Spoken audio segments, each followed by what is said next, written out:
GMGM, bienvenue sur le Clonecast, je suis 0x Monsieur, investisseur et passionné du Web3. Cette émission est dédiée aux acteurs de ce space afin de découvrir leur parcours et d'apprendre de leur expérience. Les sujets évoqués dans cette émission ne sont en aucun cas un conseil en investissement, faites toujours vos propres recherches dans cet environnement volatile. On se retrouve de l'autre côté pour un nouvel épisode. Et bienvenue dans ce nouvel épisode du Clonecast. Et aujourd'hui, j'accueille Aimé. Comment tu vas? Très bien, et toi? Super, super. Merci d'avoir accepté mon invitation. Tu avais été recommandé par Julien Daudsouche qui était passé il y a plusieurs mois maintenant sur le Clonecast. Donc ravi de te recevoir. Pas de problème. Julien, c'est le ref, on est là. Puis comme on se le disait un petit peu en off, t'essayais d'être un petit peu plus présent sur les réseaux sociaux. Puis je t'ai réécouté sur le Small Talk que tu me disais que tu avais découvert le média il y a pas longtemps. Donc je me suis dit, bah, c'est l'occasion de t'envoyer l'invite.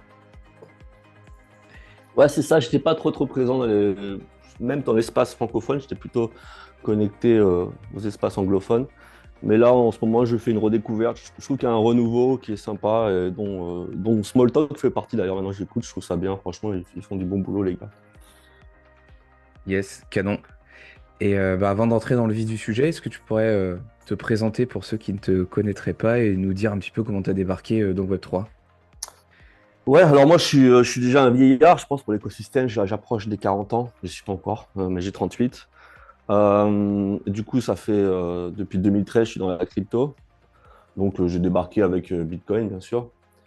Et ensuite, de fil en aiguille, on va dire qu'autour de 2016, je suis passé full-time au niveau blockchain, c'est-à-dire travailler pour des projets, essayer de gagner de l'argent quoi, en travaillant dans la blockchain, ce qui a plutôt bien marché. Après, il y a eu des hauts, il y a eu des bas, les cycles, quoi, hein, les phases de hausse, les phases de baisse. Et puis Est-ce que dernièrement, on s'est intéressé aux NFT, quoi. Et c'est là j'ai naturellement débarqué dans le monde des NFT.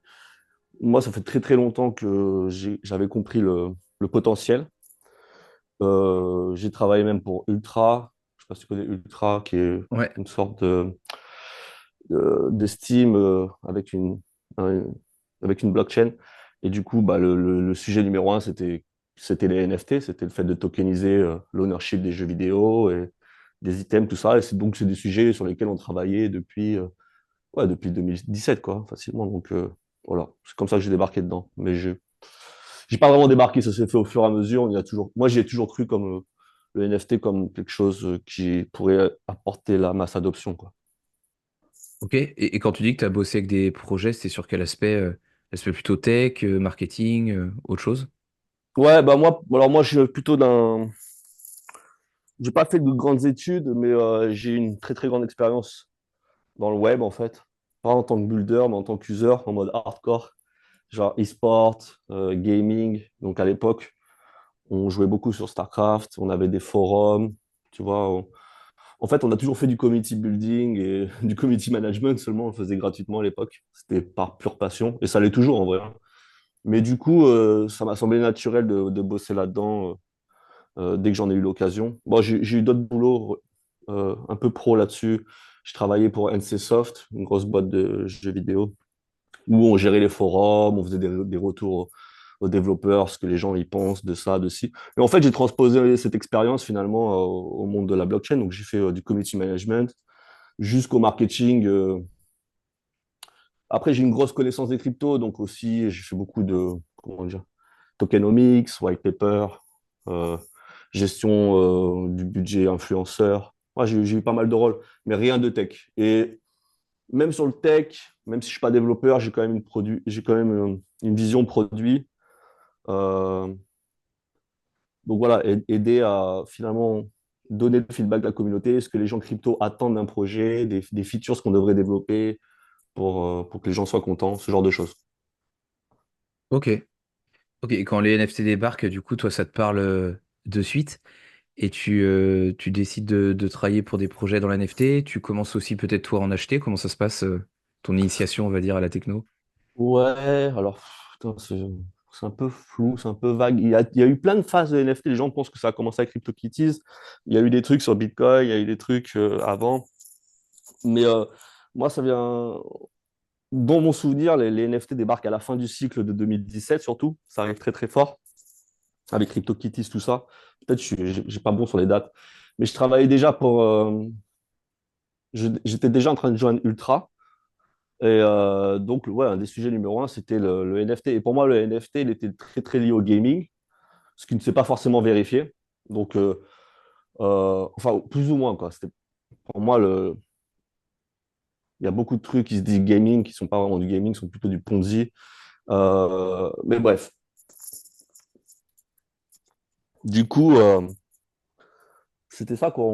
Avec Ultra, on avait une sorte de veille sur le marché NFT. Et la première collection NFT sur laquelle je suis tombé amoureux, c'était Artefact, du coup. C'est là où quand j'ai vu le minting des clones et tout, c'est là que j'ai vraiment voulu rentrer. C'est ça que j'ai acheté le plus. J'en avais acheté quelques-uns avant, mais c'est vraiment par le biais de clones que je suis rentré sur le marché de façon plus active. Dans mon souvenir, hein, ce qui est peut-être pas le cas. Et qu'est-ce qui t'a plu spécifiquement avec la collection des Clonix? C'était le studio que tu connaissais avant? C'était le côté sneakers? Ouais, à fond, c'est le côté sneakers. Moi, c'est ça, c'est quand je me suis dit, oh, les mecs, ils développent une brand Web3 sneakers. C'est aussi une de mes passions. Donc, je me suis dit, NFT plus sneakers plus crypto, on y va. C'est le projet, tu vois, il est taillé pour moi. Du Ok, coup, oui, là-dessus, ouais, j'ai beaucoup, beaucoup aimé leur vision. ok. Et tu participes au Mint ou tu découvres la collection un peu plus tard et tu décides de rentrer dans un second temps? En fait, je vois le mine se passer, mais je crois que je n'avais pas accès. Je sais plus, j'avais pas fait, j'avais pas. Donc, du coup, ce que je faisais, j'achetais les vials en fait sur le secondary et j'ouvrais des vials. Donc, c'était au début, mais je crois pas que j'ai fait le mint lui-même. Et puis voilà quoi. Du coup, j'ai perdu pas mal d'argent à ouvrir des vials pour avoir seulement un reptile. C'était mon achievement. J'ai eu un reptile et voilà. Mais j'en ai ouvert une dizaine quoi. Tu vois. C'était ça, c'était à peu près ça. Ok, ouais, parce que pour ceux qui arrivent peut-être un peu du mal à nous suivre, du coup, quand on achète des vials, on ne sait pas quel clone on aura dedans, et c'est en le révélant qu'on voit ce qu'il y a dedans, et le reptile, ce que tu évoques, c'est un des traits, un des ADN rares de la collection. Et Ouais. Pas le plus rare malheureusement. Pas non plus une grosse ouais, victoire. mais c'est déjà pas mal. Et généralement, oui, les vials coûtent plus cher que le floor price, donc si on a un commun ou un robot, on y laisse un peu des plumes. On a les boules. Ouais. Et tu me disais en off, du coup, que tu avais encore beaucoup de clones, c'est que tu en as accumulé au fur et à mesure ou tu en as acheté beaucoup au début et puis tu les as gardés et tu as profité des différents airdrops? Ouais, encore une fois, je fais beaucoup, beaucoup de trucs dans les cryptos, donc c'est dur pour moi de parfaitement refaire l'historique. Artefact, c'était un truc que j'aimais bien, je suivais, surtout pour les sneakers. Du Ouais. coup, j'en ai acheté pas mal au début, j'en ai revendu vers le top. Bien sûr, ne pas t'empêcher, je crois que j'en ai vendu vers 20 Ethereum, je crois, mais j'en ai racheté à 16, enfin, tu vois, genre de trucs débiles. Et, et je me rappelle en avoir racheté beaucoup quand c'était à 2 ou 3, je sais pas, il y a peut-être un an, je sais plus. Donc là, dans la phase de bear market, je me suis dit, allez, on y va, on va mettre un billet. J'en ai acheté une dizaine, avec des œufs aussi. Et voilà, du coup, je me suis dit, bon, j'achète ça et ça va rester dans mon wallet, tu vois, jusqu'à la mort, quoi, on verra. Enfin, si ça pomme de ouf, mais voilà, c'était un réinvestissement dans le monde des NFT qui, pour l'instant, ne paye pas parce que j'avais mal analysé le marché. D'après moi, le NFT pouvait take over le monde des meme coins. À l'époque, je disais beaucoup à mes amis que je pensais que le NFT était une forme supérieure de meme coin, vu que ça pouvait être approprié par les gens, ça pouvait faire des PFP. Et l'histoire me donne tort, vu que le cycle est 100% meme coin maintenant et que les NFT sont un petit peu aux oubliettes. Et c'est quoi ta vision là-dessus? C'est que en ce moment, les mêmes coins prennent le pas sur les NFT et demain, ça peut s'inverser ou c'est vraiment le cycle des mêmes coins et les NFT, ce sera au second plan, même si évidemment, on n'a pas de Ouais, boule de cristal, mais ouais, si je donnerais ma vision, je pense vraiment que le NFT et le meme coin bataillent sur le même type d'user, même s'il y a plein de gens qui sont rentrés avec les meme coins. Mais tu vois ce que je veux dire? En fait, on pourrait faire par exemple, les célébrités pourraient faire des collections NFT au lieu de faire des oui. meme coins. C'est un peu similaire. Il se fait que les gens préfèrent les meme coins. Il y a sûrement une raison valable à ça, c'est que c'est un peu plus liquide, c'est un marché un peu plus efficient. Donc c'est un peu plus facile même à manipuler. Donc Ouais. c'est parti plutôt sur les meme coins. La vision du truc, c'est que, bon, désolé, hein, mais moi je ne crois pas au meme coin dans le long terme. Enfin, je pense que Doge va rester, qu'il y a des gros trucs qui vont rester, mais que tout va aller à zéro, alors que les NFT, je pense, ont un futur. Ils ont un futur même dans le monde des gros acteurs. On parle de PlayStation Store, Xbox. Moi, j'y crois toujours à cette vision. Je pense qu'un jour, il y aura des NFT partout, il y aura des wallets partout, sur tes consoles de jeux, sur absolument partout. En fait, j'y crois dur comme fer. Ouais, sans que les utilisateurs s'en rendent forcément compte. Oui, voilà, ouais. Il y aura tout cet aspect-là. Euh, Parce que finalement, ça rend service à tout le monde, tu vois, même à Hmm. ces acteurs-là. C'est juste une question pour l'instant de légalité, je pense, et de réputation, et de technologie aussi. Il faut que la chose soit plus accessible. Mais du coup, bon, je vois pas de gros acteurs lancer des meme coins. Par contre, je vois très bien des gros acteurs lancer des NFT, quoi. Hmm. Et pour revenir sur Artefact et le côté sneakers, du coup, comme tu avais beaucoup de clones, tu as pu, j'imagine, avoir aussi les paires avec les différents ADN. Ouais. Bah moi, je les ai. Enfin, alors du coup, j'avais pas tous les ADN de clones. Du coup, bah, j'ai mis tout ce que je pouvais dans la limite de mes moyens. Donc, je sais Hmm. plus, j'ai mis une cinquantaine de paires, je pense. Et après, sur le secondary market, j'ai pu euh, compléter la collection en achetant la Murakami DNA, la Undead et la Alien. Donc, ça m'a coûté quand même, il faut dire, un paquet d'oseille. Faut être honnête. Et après, quelle ne fut pas ma bonne surprise quand Artefact nous a envoyé la paire spéciale, la boîte d'Artefact. Donc, l'un dans l'autre, quand même satisfait d'avoir la full collection. C'est pareil, je regarde pas le prix. Tu vois, pour moi, c'est un achat. Voilà, c'est un achat que j'ai fait. Comme tu vas chez Louis Vuitton et tu t'achètes une veste qui est bien trop chère, tu vois ce que je veux dire, et que tu pourrais regretter le lendemain, bon, bah, tu penses plus, tu kiffes l'objet, puis voilà. Donc moi, j'ai toutes mes paires, j'en suis très très content, je continue de les montrer autant que je peux, et je trouve, à chaque fois que je les vois, j'en suis content. Personnellement, c'est un très bel achat, même si c'est pas le plus rentable de l'histoire, j'en suis toujours très content. Parce que la paire avec les différents patchwork de tous les ADN, il y en a eu que 40, non? Ou Ouais, c'est ça. il y en a eu Donc, très peu, ouais. ouais, j'en ai une, Julien en a une aussi. Julien Donc aussi, voilà, ouais. on contrôle le supply, on en a deux déjà. Non, je sais pas où, je 5% de sais la pas, supply.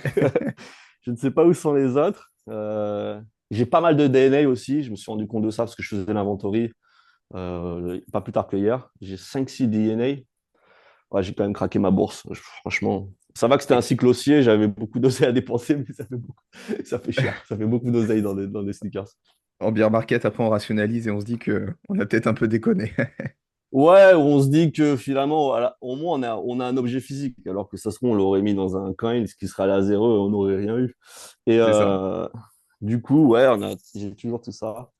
Et voilà, c'est un kiff. Mais c'est un kiff qui, du coup, je veux pas faire la transition tout seul, qui s'est transformé en business avec Sneakerheads. Hmm.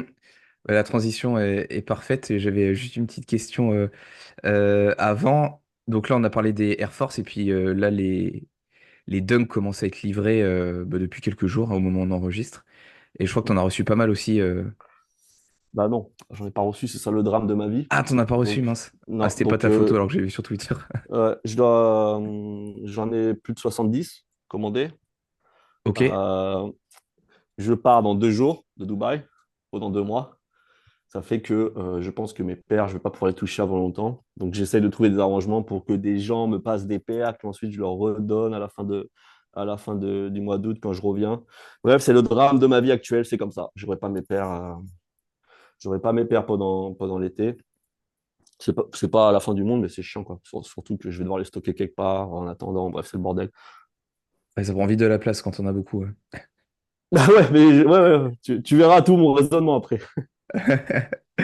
Et, et qu'est-ce que tu penses de ces baskets qui sont finalement en édition extrêmement limitée? Et j'ai pas forcément l'impression qu'elles sont trop connues du grand public, parce qu'on peut les comparer par exemple à, je sais pas, des supplies finalement très élevés en comparaison, comme des collabs avec Travis Scott, où il y a, je sais pas moi, plusieurs dizaines de milliers d'exemplaires. Là, il y en a à peine 10 000 sur Artefact. Alors peut-être que je dis une bêtise, ou est-ce qu'aujourd'hui elles sont pas encore trop connues pour qu'elles prennent énormément de valeur? Sont pas du tout connus, pour être Ouais. honnête. C'est même un truc de dingue. Mais je pense que du coup, c'est un upside, tu sais. C'est plutôt un Hmm. upside. C'est plutôt. En fait, en gros, elles resteront soit dans le monde du Web3 et des connaisseurs du Web3, donc elles ont toujours leur petite valeur qu'elles ont à l'heure actuelle. Euh, Soit un jour, Artefact explose et devient pas le nouveau Jordan, mais bon, un truc comparable, que Nike les met en avant, et là, tout le monde recherchera les paires les plus rares d'Artefact, qui Hmm. seront bien évidemment les précédentes. Moi, j'ai pu me rendre à des shows, par exemple à Sneakerness, à Rotterdam et tout, où j'ai présenté le full set d'Artefact. Je peux te dire que les gens, ils en avaient pas grand-chose à faire. Il y a des gens qui reconnaissaient les paires, mais la plupart des gens, ils regardaient la Murakami Drip et ils se disaient, oh, il est beau ce custom, il est bien fait. Non, non, Ouais, mais ok. c'est pas un custom, ça vient vraiment de chez Nike. Et en fait, les mecs qui sont là, ah ouais, ok, bah, c'est bien, bah, je prends une photo, ciao. Tu vois, il n'y a même pas Hmm. plus. Finalement, c'est là que je me suis rendu compte dans ce show-là, peut-être pas la réalité ultime, mais que les gens, ils sont extrêmement moutonniers, tu sais, ils vont tous voir la Travis Scott que tout le monde connaît, la Jordan que tout le monde connaît. Tu leur présentes quelque chose de nouveau. En fait, les gens, ils sont là en mode, ouais, ok. Ouais, en vrai, c'est toujours pareil. C'est tant que Nike va pas les mettre en avant, tant qu'il n'y a pas un footballeur, un basketteur, un rappeur qui va les porter, personne n'en aura rien à faire finalement. Ouais. C'est toujours Ok. comme ça. Les gens sont des suiveurs hein, dans l'âme. Hein. Hmm. C'est vrai qu'il y avait eu deux, trois photos avec, je crois que c'est LeBron James, mais ça n'avait pas donné grand-chose. Enfin, ça n'avait pas été poussé plus que ça et on n'avait pas forcément surfé sur le truc, hein. On y reviendra peut-être, tu vois, moi j'y crois Hmm. toujours. On y reviendra. Enfin, j'y crois toujours. En fait, j'en ai rien à faire. Moi, je trouve qu'elles sont estimées dans le monde du Web3. Elles sont extrêmement belles, elles sont extrêmement recherchées. J'aime tous les modèles qu'ils ont sortis jusqu'à présent. Maintenant, voilà. Après, les Air Force One, bon, ça reste des Air Force One, c'est pas du custom, mais bon, c'est pas une nouvelle silhouette. Par contre, ils ont fait la CryptoKicks irréelle qui est totalement nouvelle, Ouais. absolument passée sous silence, alors qu'il y a dû avoir un travail démentiel sur la paire. Ça doit être un travail de fou. Euh, et en fait, je crois que c'est la paire la plus mal cotée, tu vois ce que je veux dire? Même Hmm. dans le monde crypto, les gens n'en ont rien à faire, alors que pour moi, c'est une paire de zinzin. Hein. Donc, c'est un des trucs que j'ai aussi beaucoup en stock et qui, pour le coup, je suis extrêmement bullish là-dessus. Il n'y aurait aucun problème à la mettre en avant. Alors, c'est pas le moment parce que maintenant, c'est le moment de la dunk. Et en fait, je pense qu'Artefact a besoin que cette dunk marche pour que ces paires historiques soient reconnues dans le futur. Donc, on se met tous sur la dunk, qui sont exceptionnelles d'ailleurs. Hein. Ces paires sont incroyables. Alors, je regrette de ne Mais pas en du avoir coup, pris, ouais. J'avais hésité, ouais, j'aurais c'est dû. incroyable. J'en parlais hier avec un vrai sneakerhead qui connaît pas du tout le monde du Web3. Je lui montrais les paires, il pétait un câble. Il pétait un câble, il disait, vas-y, donne-moi-en, je te les achète 1000 $. Je te donne rien, tu viendras sur Sneakerhead si tu les veux. et, euh, et du coup, ouais, c'est ça. Là, je pense que la Dunk, en vrai, là, c'est pour ça que tout le monde est back sur Artefact, tout le monde kiffe et tout, parce que la Dunk, c'est une dinguerie. Et je pense que, voilà, je pense qu'Artefact a besoin que cette Dunk soit un succès de fou. Et là, on pourra parler de leur père du passé dans un futur proche. Quand les gens se Hmm. poseront la question, mais qu'est-ce que c'est Artefact finalement? Là, on aura toutes les vieilles paires et là, on pourra se la raconter. On pourra parler de l'histoire d'Artefact dans le Web3. Même si tu noteras que, j'ai noté personnellement, qu'Artefact essaie d'effacer totalement leur passé Web3. Ils parlent uniquement de gamers maintenant, de passé de gamers, de paires pour les gamers, alors que c'est des paires pour moi qui sont issues du Web3, qui sont aussi gaming. Mais bon, voilà, c'était pour Je la suis petite d'accord, note. ouais. Je suis d'accord. Et pour rebondir sur ce que tu disais sur les événements IRL auxquels tu as participé, c'était du coup dans le cadre de présenter toi ta collection ou de Sneakerhead qu'on va attaquer du coup juste après? Ouais, ouais, c'était pour Sneakerheads. Du coup, Ok. quand j'ai l'occasion, j'essaie d'allier. En fait, par exemple, quand je suis allé à la Sneakerness, il y avait un événement aussi crypto, donc j'avais l'occasion de faire Sneakerness. On était invité en tant que Sneakerheads et j'y suis allé. Et donc, Sneakerheads, on développe pas vraiment notre propre marque de chaussures. Hein. On est plutôt des distributeurs. C'est comme ça que je le vois pour l'instant. Donc, forcément, on parle des paires qu'on aime et qu'on aimerait mettre en avant. Donc, Artefact fait partie du truc 100%, quoi. C'est même impossible à avoid. Yes, ok. Et du coup, bah, pour parler du projet Sneakerhead, est-ce que tu peux un peu nous le présenter, nous raconter un peu son histoire et ce que vous faites aujourd'hui? Ouais, alors, je vais essayer de faire court sur l'histoire, parce qu'elle elle est un petit peu triste finalement. C'était un gros projet qui a été très, très hype pendant la bulle des NFT, et plutôt vers la fin. La collection, pour moi, est extraordinaire. C'est une des plus belles collections qui a été créée, d'après moi, hein, c'est mes goûts. Euh, mais du coup, vu que ça a été au pic du bull market, enfin, même à la fin du bull market, Ça s'est finalement très mal passé pour eux, on va dire, en quelque sorte. Euh, Du coup, et tu dis voilà, hein, pour eux, c'est que toi, t'étais pas dans le projet au Ah oui, oui, début. moi, j'étais pas du tout dans le projet. Je connaissais même pas d'ailleurs. D'accord. Je l'ai découvert rétrospectivement. En venant finalement habiter à Dubaï, j'ai pu participer à différents événements NFT. Puis j'ai pu rencontrer le CEO de Sneakerheads de l'époque. Et c'est lui qui me parle de la collection. Il me dit, mais tu kiffes Artefact, tu connais pas Sneakerheads? Je disais non, j'ai jamais vu. Et il me montre et je dis, ah ouais, effectivement, c'est convaincant, quoi. C'est très, très stylé. Et du coup, c'est comme ça que c'est venu. Je lui ai changé des idées. Je lui disais, mais vous devriez faire ça, si ça, ça, vous devriez faire comme ça. Et après est venu le moment de vérité où il m'a dit, tu as des super idées, mais nous, voilà, c'est fini, quoi. On a plus de fonds, on n'a même plus l'envie. Il y a des mecs qui veulent quitter le projet parce que, tu sais, c'est des mecs qui ont vu, qui ont vu de la lumière pendant le bull market des NFT qui se sont dit, on va faire une collection NFT, quoi. Mais Ouais. après, ils n'avaient pas vraiment d'autres idées à part ça. Donc, est venu le temps où bah, finalement, la proposition de racheter Sneakerheads était sur la table. Et du coup, on a procédé. On a pu acquérir Sneakerheads. Et du coup, on reconstruit un projet totalement bah, dans la même veine, mais avec des vrais use cases, quoi. Un vrai projet. Ok. Et comment dire, la collection, du coup, tu la rachètes. Il n'y avait pas vraiment de projet, peut-être, ou d'utilité derrière. Et du coup, c'est toi, avec ton expérience, qui décide d'en amener, enfin, ton expérience et puis ta passion des sneakers autour de la collection. Ouais, c'est ça. On se dit, bah, la collection, elle est magnifique. Moi, j'avais l'idée de. En fait, moi, j'étais aussi un cycle de ma vie où j'avais quitté mon travail crypto. J'étais passé trader, on va dire trader, investisseur full-time. Mais en fait, j'aime bien travailler et apporter quelque chose à l'écosystème, tu vois. Je trouve que trader et investisseur, c'est pas assez. Ça me fait pas kiffer plus que ça.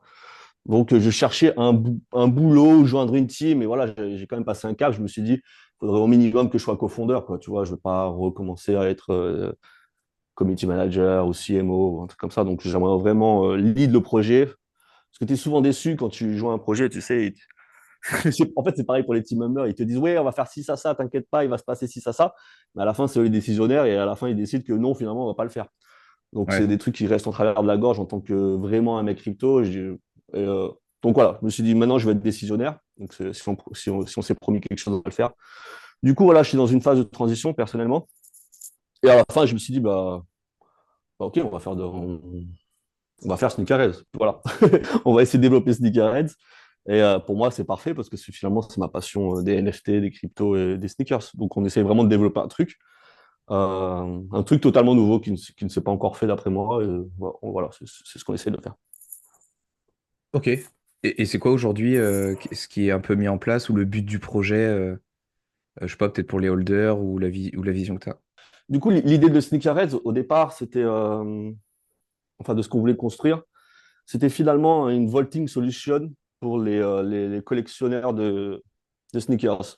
Donc, en fait, on a parlé précédemment du fait que j'ai acheté beaucoup de paires, que ça prend beaucoup de place, que je ne suis pas là cet été, que ça me fait chier, je ne peux pas les recevoir.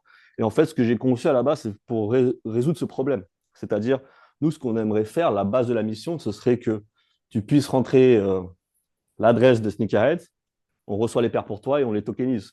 Comme ça, tu gardes finalement cet aspect tokenisation. Parce que moi, ce qui m'a le plus déplu avec Artefact et que je n'avais pas calculé, c'est que je pensais qu'ils allaient m'offrir cette possibilité. Peut-être que je rêvais un peu. Mais en fait, non. À la fin, ils m'ont dit, tu dois forge, tu dois recevoir les paires chez toi, tu dois forge à telle date, tu dois recevoir les paires chez toi à telle date. Et quand tu commences à avoir 50, 70 paires, c'est pas un truc. Je préfère quand même l'aspect tokenisation. Donc, du coup, je me suis dit qu'on allait commencer à construire ça. Donc, ça, c'est l'aspect qu'on est en train de développer qui s'appelle Sneaker Cloud. Donc le Sneaker Cloud, c'est exactement ça. C'est un endroit où on stocke les paires, on prend la photo, on les tokenise. Donc on est vraiment, vraiment en train de faire ça. Mais bien sûr, ce n'est pas un business qui en lui-même est très sexy. Donc en plus de ça, on y a adossé une plateforme de distribution pour les sneakers. Pour la faire simple, imagine-toi finalement un Footlocker ou du Web3 ou un StockX du Web3. Donc, un des premiers mécanismes qu'on met en place, c'est une mystery box, euh, parce que c'est quelque chose que les gens du Web3 kiffent. Donc, tu achètes une mystery box, tu ne sais pas quelle paire tu vas avoir. Par contre, tu peux sélectionner ta taille. Donc, tu sais que la paire va être à ta taille. Tu ouvres la mystery box et tu as une paire au hasard parmi une paire à peu près commune, qui ne coûte pas très cher, jusqu'à une paire Legendary du type Murakami DNA. Donc, on va essayer de mettre des mécanismes comme ça qui sont en place. Et bien sûr, la paire, quand tu la gagnes, elle est tokenisée. Tu peux la redeem quand tu veux, ou plus ou moins, il y aura aussi des windows de redeem, mais en gros, tu pourras la redeem ou la garder chez nous pour la collectionner, pour la revendre plus tard, voilà, pour finalement faire exactement comme un NFT, mais avec une sticker derrière. Donc Ouais, donc en gros, c'est ça le projet. ouais, vous avez le stock chez vous et le NFT permet au holder de prouver la propriété de la basket qui se trouve chez vous en fait en physique. C'est ça, c'est un voucher. Ouais. Donc toi, Yes. le NFT représente 100% la stickers qu'on possède chez nous, pas chez moi au sens littéral, on a des entrepôts spécialisés pour ça. Mhm. Et du coup, pour moi, je trouve cet aspect beaucoup plus pratique parce que euh, admettons, tu es un gros trader ou un gros collectionneur de chaussures. Franchement, à l'heure actuelle, le marché est totalement pas efficient. C'est-à-dire, tu vas chez StockX, tu achètes 10 paires. Déjà, tu vas devoir payer 10 frais de port. Tu vas avoir 10 envois différents. Il y a 10 mecs différents qui vont envoyer la paire à StockX. StockX va la vérifier. StockX va te la renvoyer. T'imagines le nombre, comment dire, de transport que cette paire subit, le fait que StockX, il la vérifie qu'une fois, il te la renvoie. Donc, le nombre de fakes qui peuvent être introduits dans le système. Toi, après, tu la revends, il faut la renvoyer à StockX qui va la renvoyer quelque part. Enfin, le système, il est complètement taré à l'heure actuelle pour les Mm. traders, pour les collectionneurs. Pour moi, je trouve ça pas du tout efficient. Et je pense que le NFT, il peut solve ça. Il peut solve plein de trucs, mais déjà, la liquidité globale du marché, le fait que ce soit un marché international, le fait que tu puisses bet sur une paire finalement que le mec ne veut même pas vendre. Tu vois, c'est ça qui est intéressant aussi avec le monde des NFT. C'est que là, un mec, il a une paire chez lui coffrée, elle n'est pas sur StockX.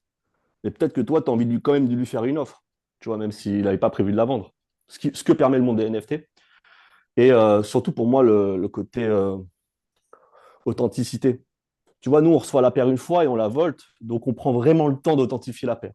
Tu vois. Bon, déjà, la plupart de nos paires viennent des marques directement, mais même si on la reçoit de chez StockX parce qu'on en a besoin, on achète chez StockX, on la re-authentifie, on fait vraiment attention parce qu'on sait que cette paire, potentiellement, elle va rester chez nous un ou deux ans et que finalement, ils prennent très, très soin. Alors que StockX, eux, font des volumes qui sont totalement délirants. Donc, du coup, c'est très, très difficile pour eux en opérationnel de garantir 100% d'authenticité. Alors que nous, on peut. On est plus à même, en tout cas. Je ne dis pas que ça va jamais arriver, mais c'est beaucoup plus facile, c'est beaucoup plus efficient, d'après moi. Et puis sachant que vous pouvez garder la paire chez vous et elle passe en fait de main en main, je sais pas, il y a 3 4 5 ventes dans l'année sans Ah que ouais, la c'est paire ça. bouge C'est finalement. vraiment. Ouais, c'est ça. Moi, j'ai même pas l'aspect écologique dans la chose, mais ça a vraiment cet aspect-là, hein. Tu sais, la paire, elle est chez nous. Elle peut faire le tour du globe. L'ownership de la chose peut faire le tour du globe. Elle reste chez nous. Le jour où quelqu'un il veut la porter, il la redit. Mais si c'est qu'un esprit de collection ou un esprit de trading, la paire n'a pas besoin de faire le tour du monde 8 fois. Là, des fois, on Mm. reçoit des paires qu'on est en train d'inventorier. Il y a des tags, tu sais, parce que chacun fait son propre inventaire. Donc, il y a des tickets dessus. Des fois, tu vois 5 à 6 tickets. Tu vois, la paire, elle est partie en Chine, après, elle est partie en Thaïlande, après, elle est partie à Dubaï. Enfin, là, c'est absolument. Le système est complètement fou pour une paire à 200 balles. Ça n'a Ouais. aucun sens, finalement. Donc, je dis pas qu'on va solve le monde des sneakers du jour au lendemain, mais je pense que ce système est juste plus efficient, en tout cas pour certaines personnes. C'est sûr, si tu veux juste acheter la paire et la porter, tu veux juste faire ça, bah, il vaut mieux aller chez StockX, chez Footlocker, whatever. Mais si c'est vraiment un esprit de collection ou de trading, quand je dis collection, il y a des gens qui aiment bien avoir la paire chez eux. Mais par exemple, tu as une Murakami Drip, tu l'as chez toi, tu es content. Mais tu en veux 10, tu vas en collectionner 10, ça sert à rien d'avoir 10 paires chez toi. Donc, c'est plutôt cet aspect-là pour les hardcore sneakerheads, quoi. Ok. Et aujourd'hui, le système, il est lancé ou pas encore? C'est en construction. C'est en construction, mais là, on est Ouais. vraiment sur la dernière phase. On est Ok. vraiment, vraiment sur la dernière phase. Donc, peut-être même quand tu publieras l'interview, il y aura la version 1 qui sera live. Donc, on va lancer sur Blast au début, uniquement sur Blast, parce que c'est un écosystème qui nous parle. Surtout parce que là, j'ai parlé de l'aspect pratique, mais nous, on y appose vraiment une surcouche de gamification et de reward en plus. C'est pas uniquement tu vas acheter des paires, tu vas les garder chez nous et tout ça. Il y a quand même tout un aspect où on va te reward euh, un peu à l'artefact finalement, hein. C'est-à-dire on va te faire aussi gagner des paires, on va aussi te faire des discounts sur des paires si on sait que tu es un customer loyal. Donc on a tout cet aspect-là sur lequel on travaille pour rendre aussi l'expérience fun, tu vois. Nous, notre but, c'est que l'expérience soit fun, gamifiée, qu'il y ait un côté quand même rewarding de participer avec nous et qu'on soit finalement un StockX qui soit beaucoup plus fun à utiliser, mais beaucoup plus Web3. On n'est pas au scale de StockX, on est d'accord. Nous, nous, on travaille là pour l'instant avec des centaines de paires. On n'en est pas au volume de StockX. Donc, voilà, je veux rétablir juste le scale des choses. On essaie juste de faire un proof of concept qui soit pour l'instant sympa et cool pour les mecs du Web3. Et sachant que les paires que vous allez mettre en avant au début sera plutôt des paires Web3 ou demain il y aura un peu de tout. On fait un Ok. mix, mais bien sûr, on va être très très lourd sur le Web3. Ouais. Euh, Déjà parce qu'on a le stock, grâce à mes achats de fous furieux. C'était même pas prévu pour être utilisé pour Sneakerhead, mais du coup, ce le sera en partie.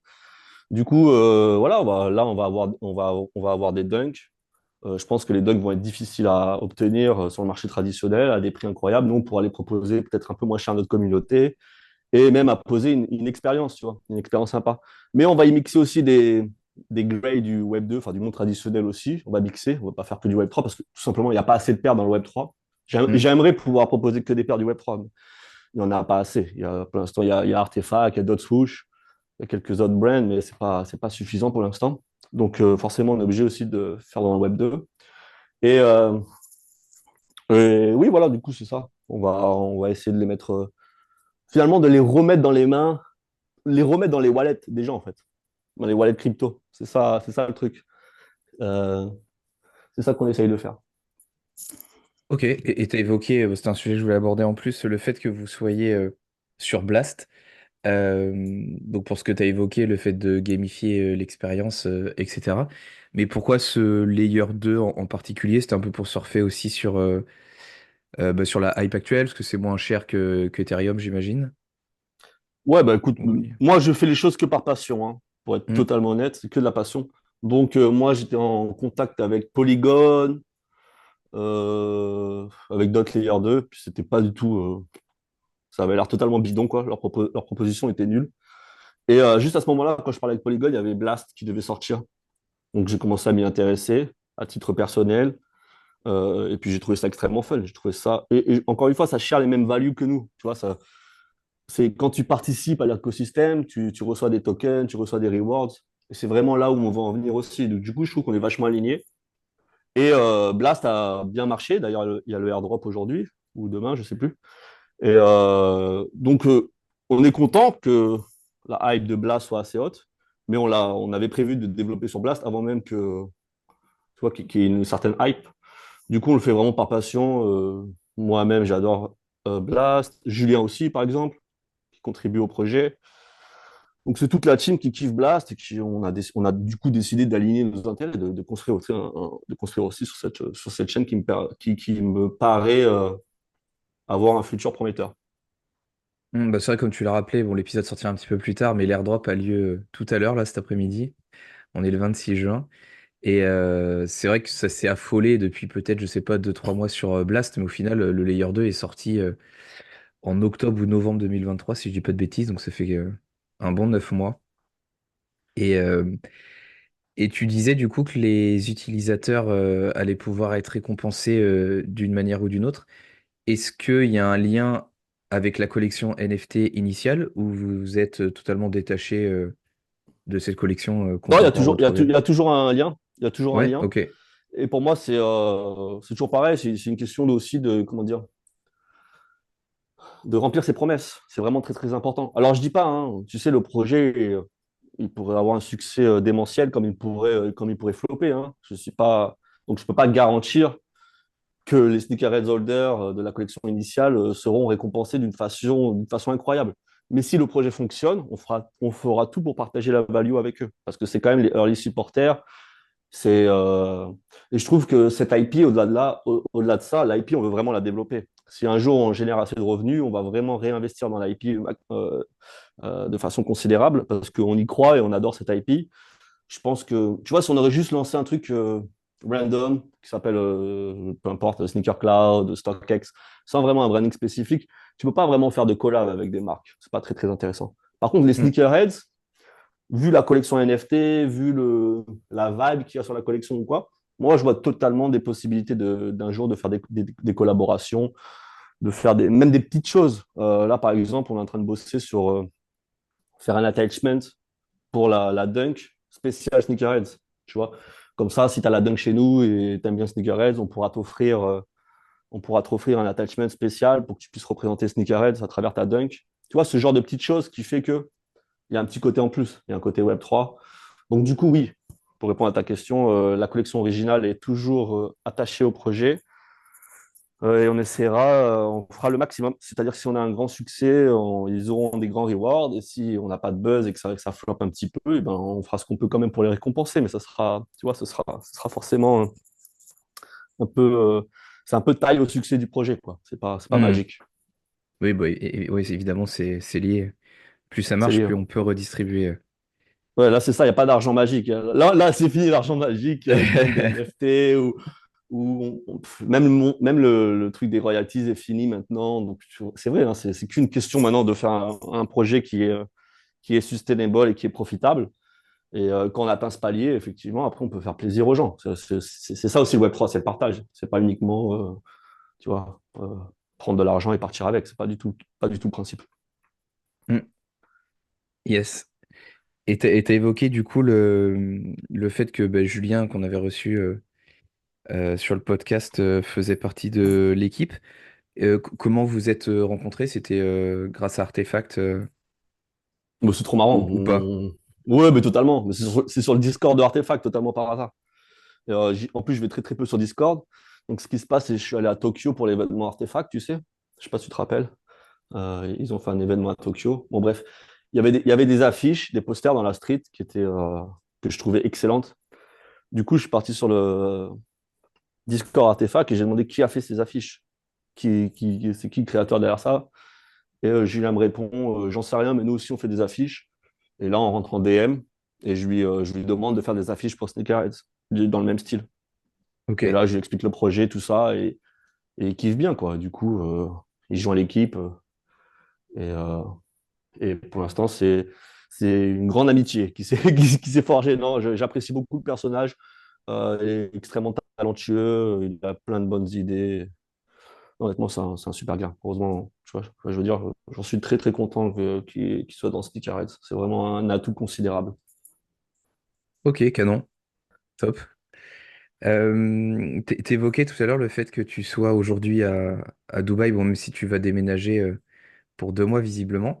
Non, bah, Euh, je pars de la fournaise de Dubaï pendant 2 mois. Mais c'est une sorte de ouais, déménagement tellement c'est deux, il, trois f- mois quitter le il f- domicile. Ouais. il fait trop chaud l'été. Personne ne reste, enfin, par les fous. Ouais. Et le fait de déménager là, j'ai l'impression qu'il y a quand même beaucoup d'acteurs du Web3, ça permet de développer son réseau, c'était pour une autre raison.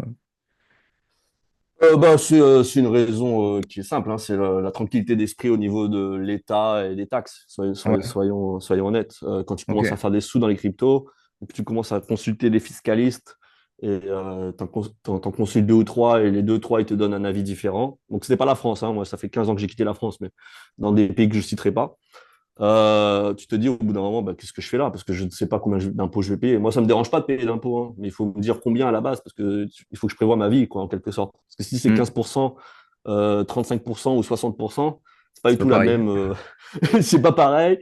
Et puis, il y a un truc que je dis souvent en crypto, tu sais, quand tu gagnes, on va te taxer à fond, donc c'est cool.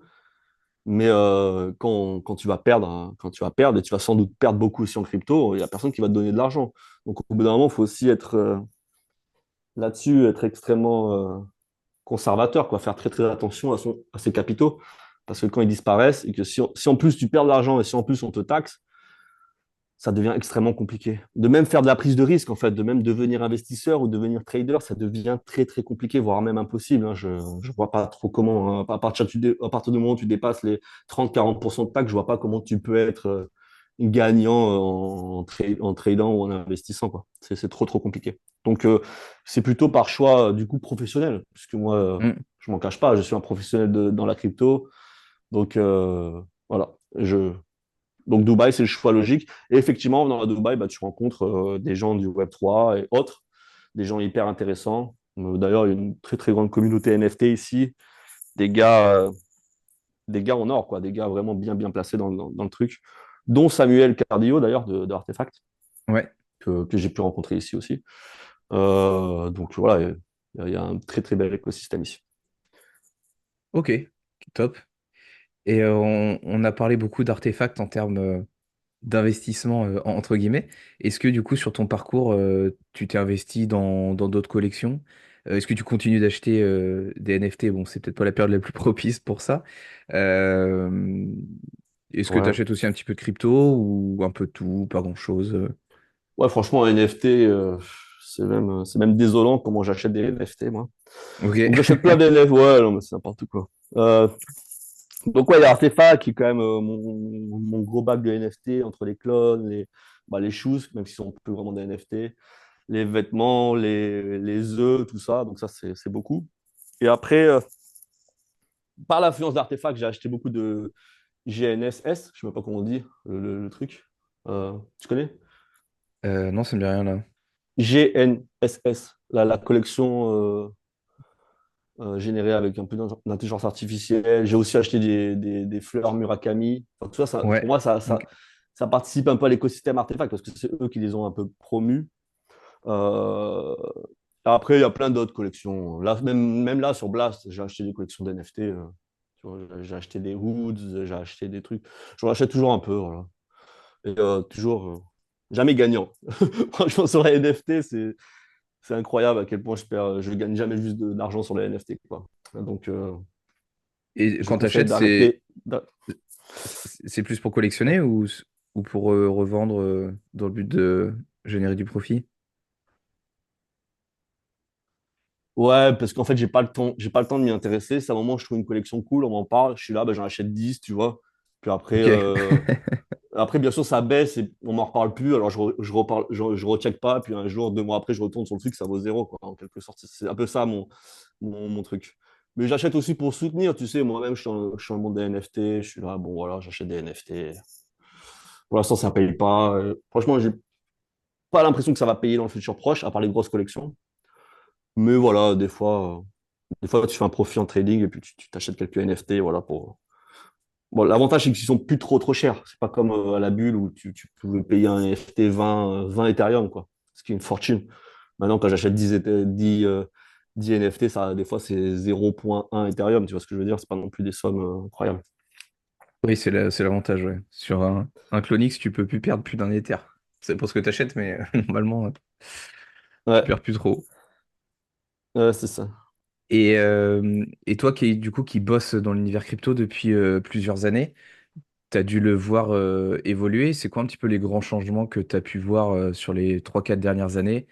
Et est-ce que tu ressens des choses qui pourraient se passer dans les années à venir? Je sais pas, sur la manière d'aborder les projets, de construire, Ah ouais, ouais. sur l'adoption de masse. Pour moi, ça s'est détérioré, hein, de fou, hein. Pas de cacher, hein. Ouais, ok. Moi, je trouve que ça, c'est extrêmement détérioré. Enfin, moi, je suis de 2013. Donc, 2013, il y avait tout l'aspect de Bitcoin. C'était quand même quelque chose qui était très politisé, tu vois. C'était des grands débats, quoi. C'était en tant que monnaie, en tant qu'objet politique. Enfin, c'était des débats qui étaient extrêmement profonds, intéressants, tu vois, même pour un Français découvrir le libertarianisme, découvrir les écoles d'économie. Moi, j'ai appris beaucoup, beaucoup de choses avec le Bitcoin. Donc, c'était un truc c'est une période que j'ai beaucoup, beaucoup aimé. Après, il y a eu Ethereum.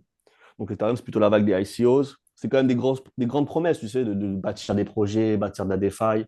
Bon, les gens, ils crachent beaucoup dessus, mais en vrai, des ICOs, c'est sorti Binance, par exemple, il est sorti des grands protocoles de DeFi. Donc, il est quand même sorti des trucs qui sont vachement, vachement intéressants. Donc, à l'époque, on lisait les white papers, on essayait de comprendre l'avenir de crypto. Il y avait quand même des débats encore à ce niveau-là. Après, il y a eu les NFT, du coup. qui sont restés intéressants, qui étaient plutôt masse adoption. On va rigoler, on va acheter des trucs, on va représenter, on crée des communautés. Moi, à partir de là, je trouve que c'est parti un peu en cacahuète, quoi. Euh, là, ces dernières années, Mincoin, on regarde même plus.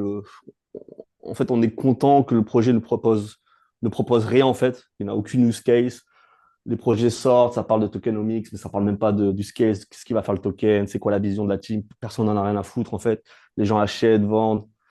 Je trouve il y a plus vraiment de logique. Même les airdrops, qui, je trouve étaient quelque chose de beau, tu vois. Hmm. Au début des airdrops, quand tu as eu Uniswap, tout ça, c'était des beaux airdrops, des trucs qui récompensaient les early users et tout. Maintenant, c'est devenu n'importe quoi, c'est farm à tout va, personne n'en a rien à foutre, quand c'est airdrop, tout le monde le dump le plus rapidement possible et on passe à autre chose. Mais c'est ça leur faute des projets aussi, hein, qu'ils ont utilisé l'airdrop en fait de façon légale avec les VC, tout ça. Enfin, je trouve que tout ce merdier, en fait, je trouve pas ça du tout intéressant. Limite, les meme coins que je déteste, c'est limite le truc le plus rigolo, mais personnellement, je n'aime pas. Et du coup, le truc que j'espère qu'il va arriver, c'est un retour aux fondamentaux au bout d'un moment. Euh, donc, les fondamentaux, c'est Bitcoin, Ethereum, comment scale Ethereum, des projets qui font des vraies choses, comme Sneakerhead, par exemple. Non, mais voilà, des trucs où on essaye de bâtir des vraies choses. J'espère qu'il y aura un retour à ces fondamentaux. Ça passera peut-être par un bear market ou ça passera peut-être par une deuxième phase du bull market où les gros coins vont gagner du terrain et les altcoins vont commencer à descendre. Les altcoins qui n'ont aucun sens. Enfin voilà, je ne veux pas faire le vieux rageux non Hmm. plus, parce que je suis un peu, tu vois. Mais voilà, je trouve que l'ambiance est un peu pourrie, quoi. Les débats sont nuls à chier. C'est savoir si le chien va gagner contre le chat et si le chat avec des lunettes est mieux que. Non, mais c'est n'importe. Enfin, franchement, c'est n'importe quoi. Si... franchement, ça fait un peu de la pelle, je trouve. Euh, Bah, tout Mais le c'est monde veut comme faire ça. tout le monde veut faire son fois 1000 et peu importe comment, quoi. Ouais, voilà, il y a plus vraiment, c'est plus vraiment une idéologie. Là, on est vraiment dans le casino. On est dans le truc. On s'invente des méta, en fait. Des Hmm. méta qui n'ont plus aucun sens. Ça n'a aucun sens. Et les gens, et les acteurs s'en rendent compte. Je dis pas qu'ils sont débiles, hein. Tout le monde s'en rend compte. Mais je trouve ça un peu dommage. Personnellement, il y a des choses que je m'interdis d'acheter par, euh, Pas par contribuer conviction. à ça, ouais. Ben oui, c'est ça. Hmm. Les mecs me parlent de meme coin. Ouais, ça va faire x10. J'en ai rien à foutre, frérot. Ça va faire x50 et j'achète pas. Je vais pas, ça m'intéresse pas. XRP, ça m'intéresse pas. Cardano, ça m'intéresse pas. Les meme coins, ça m'intéresse pas. Donc voilà. Mais des fois, tu trouves un projet sur lequel tu as envie de t'investir. Là, personnellement, c'est Blast, qui je trouve, pour l'instant, hein, donc je sais pas non plus, on verra dans le futur, mais qui pour l'instant, je trouve, que réunit bien le côté DGen et fondamental. Il y a une petite sauce comme ça. Bon, du coup, ça se joue, je trouve ça intéressant, je trouve ça smart. Maintenant, on verra. Voilà. Du coup, c'est plutôt un high conviction bet que j'ai sur Blast. Et, si je devais parier sur un avenir, là, ça serait plutôt sur Blast. Je pense que Blast a le potentiel de devenir le L2 numéro 1 d'Ethereum, peut-être en concurrence avec Base. Mais vu que Base n'a pas de token, si Blast monte beaucoup, ils vont avoir du mal à incentiviser la communauté comme Blast. Du coup, je pense que Blast pourrait être avantagé. En tout cas, c'est un pari, c'est quelque chose que je souhaite aussi, parce que je trouve que ça fera un peu de sens. Euh, Maintenant, si l'avenir c'est juste des mêmes, peut-être qu'on n'a pas fini avec les mêmes coins, peut-être que ça va être le deuxième cycle, ça va être pire que ça va être encore des mêmes coins partout. Ainsi soit-il, hein, c'est pas la fin du monde. Mais personnellement, je le déplore en tant qu'amoureux de la blockchain, des cryptos, tout ça, de ce que ça propose. Je trouve ça un peu dommage, quoi. Même je trouve ça dommage même pour les gens qui débarquent maintenant et qui s'intéressent à ça tu vois, au lieu d'aller lire le white paper de Bitcoin, ou de s'intéresser à des débats un peu plus intéressants, quoi. Voilà, c'est tout. Ça fait un peu vieux rageux, hein, j'en conviens, mais bon, c'est comme ça. Ouais, mais ça me fait un peu. Enfin, ça me fait penser au poste de d'Igloo INC là, qui a été lancé par Pudgy Penguins, euh, où il disait. Du coup, c'est une société un peu parent de leur projet bah, de Pudgy, de Overprice IP et de leur troisième projet qu'ils ont commencé à teaser, Redacted, mais on sait pas trop ce que c'est. Et justement, il disait que dans la présentation du projet, qu'il voulait bah, éloigner l'image pump and dump de la crypto et plutôt mettre en avant la technologie de la blockchain, de pourquoi elle a été créée. Bah, s'illustre exactement ce que tu es en train de dire. Donc, c'est assez. Mhm. Enfin, le timing est pas mal par rapport Ouais, à, mais à la sortie du projet. Ouais, mais eux, je te le dis, ils vont sortir un token. Voilà, ils vont sortir un L2 ou ils vont sortir un token, ça c'est sûr et certain. Ok, Bah oui, ok. c'est pour ça qu'ils ont autant ils ont autant de VC qui portent le PNG Penguin, qu'ils ont KuCoin comme investors. Enfin, faut pas être. Il y a un token qui est prévu. Maintenant, c'est pas pour autant que ce soit mal. Hmm. Peut-être qu'ils vont faire les choses cool, tu vois. À mon avis, il va tenter la blockchain des NFT, quoi. Peut-être un truc du genre. Ouais, pas con. Pas con. Et, On et, verra. et, et, et du coup, par rapport à ton discours, donc tu collectionnes des NFT quand ça te plaît, sans forcément trop réfléchir, entre guillemets, sans que ce soit trop péjoratif. Et par contre, sur ton bac crypto, du coup, tu es un petit peu plus conservateur euh, et Ouais. t'en as peut-être pas énormément, t'as ceux en quels tu crois et... Ouais, exactement. En fait, du Ok. coup, en NFT, j'irai pas jusqu'à dire que j'achète n'importe quoi. J'achète des trucs pour soutenir. Genre, Ouais. si ça n'a pas une grosse hype, j'achète quelque part pour soutenir, pour me dire, voilà, j'en ai un petit peu, c'est cool. Ou sur un truc sur lequel je crois. C'est pareil, il y a plein de NFT qu'on m'a promis des monts et merveilles, j'achète pas, ça m'intéresse pas. L'art ne me plaît pas, j'achète pas. C'est aussi simple que ça, en fait. Ouais, ok. Typiquement, Pudgy Penguin, j'ai jamais acheté. Moi, j'ai jamais aimé leur pingouin, j'ai jamais aimé leur délire. Tu vois, ça m'intéresse pas trop. Même si je comprends leur truc, j'ai pas l'impression que je suis public. Euh, pour ce qui est de mes cryptos, bah oui, là, je deviens. Bah, moi, la plupart de mon bac, c'est Bitcoin, Ethereum. Et après, bien sûr, je m'alloue une partie du capital pour jouer sur des trucs. Mais maintenant, je suis plutôt de l'école. J'ai compris que par la force des choses, que tu peux pas tout faire en même temps dans les cryptos. Au bout d'un moment, il faut se focus.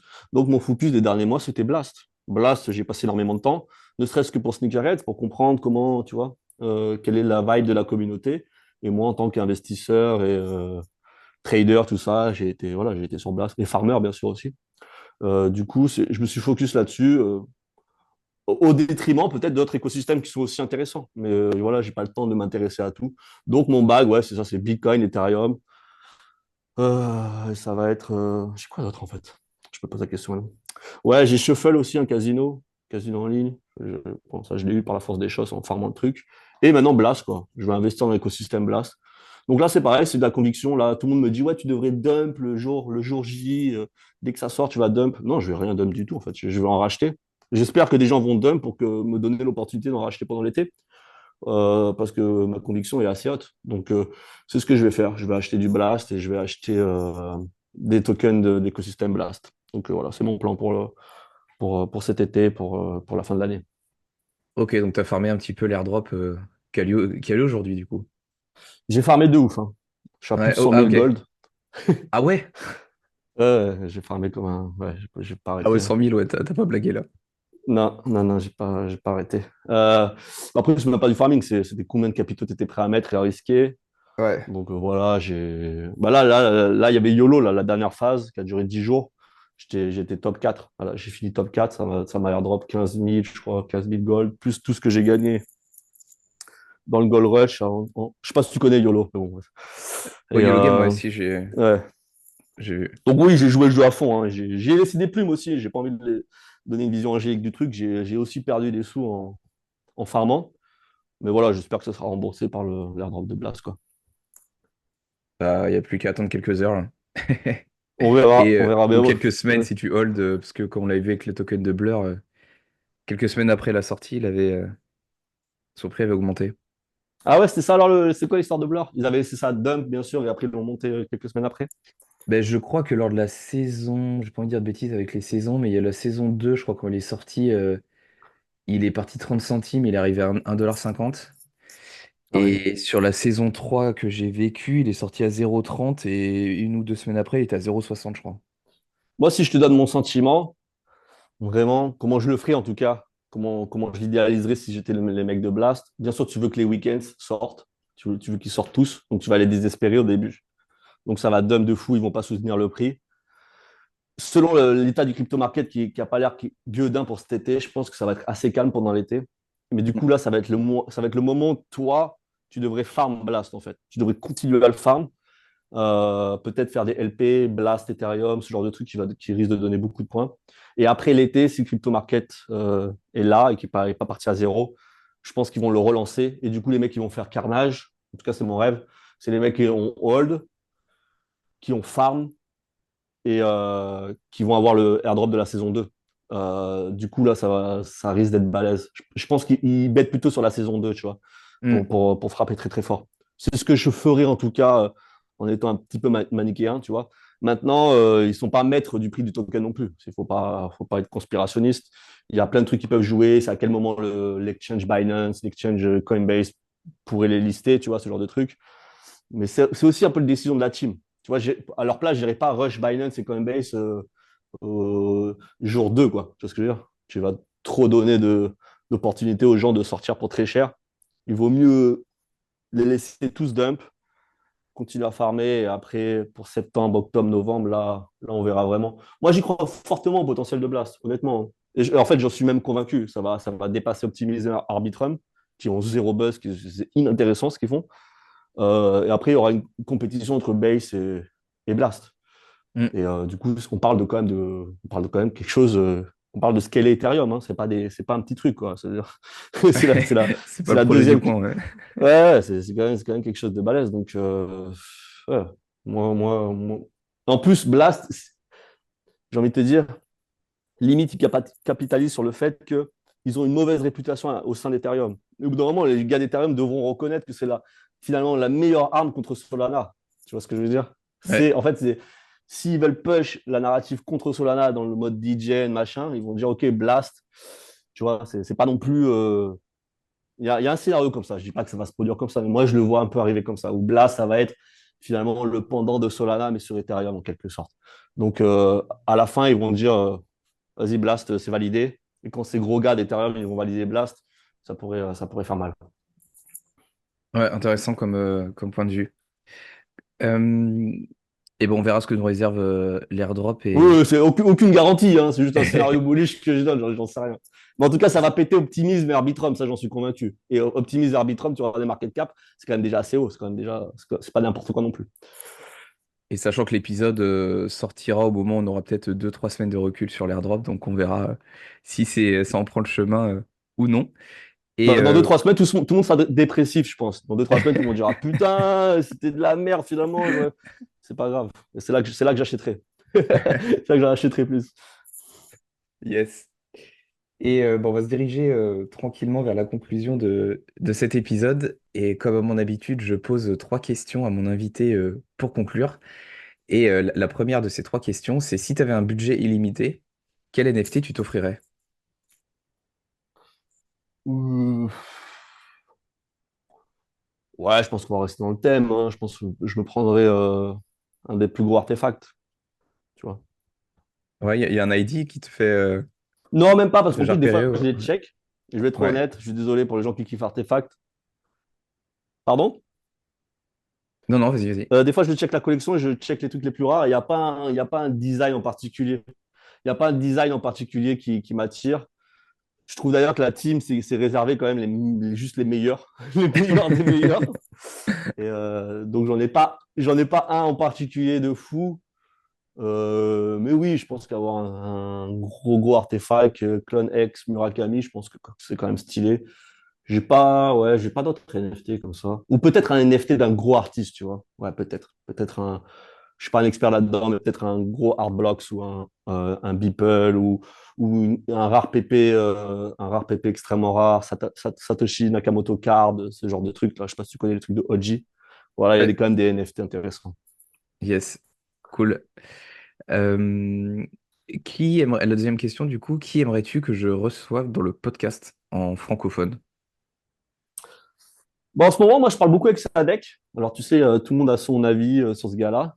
Mais je trouve que bon, il est très meme coin. Donc, mais bon, au moins, il est franc avec lui-même. Je trouve ça intéressant, personnellement, un rappeur qui est assez connu, qui se reconvertit en crypto et qui se reconvertit pas pour les mauvaises raisons, qui est quand même très, très passionné. Ça, Mm. je l'ai constaté. Il connaît très, très bien ses dossiers.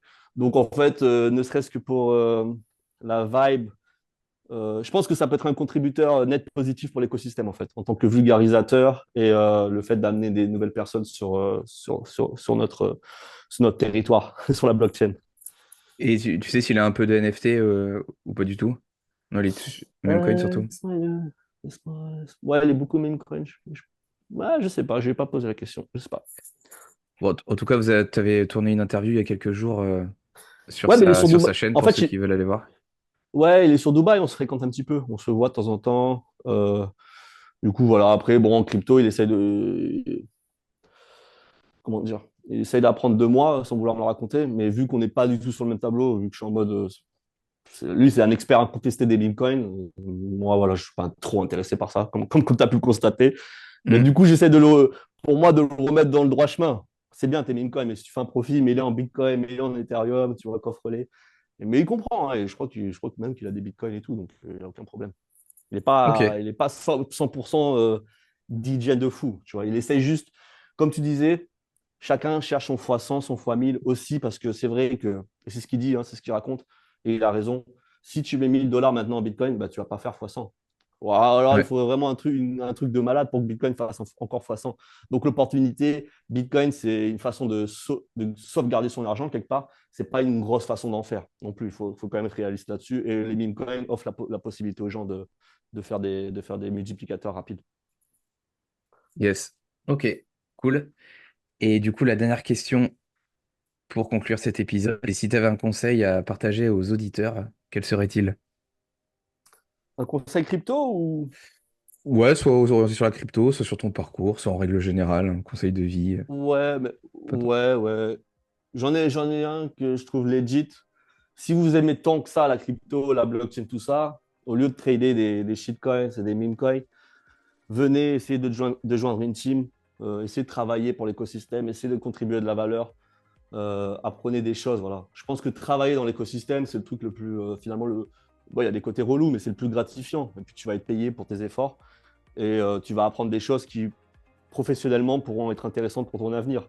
Alors que juste trader, apprendre la méta des meme coins, je suis désolé, le jour où tu vas postuler dans un boulot, ça ne va pas te servir à grand chose. Ouais. Donc, si tu es jeune, tu peux encore apprendre, ou même un peu plus vieux, tu peux encore apprendre à développer. Par exemple, il y a une énorme recherche de développeurs, donc c'est un truc quand même super intéressant.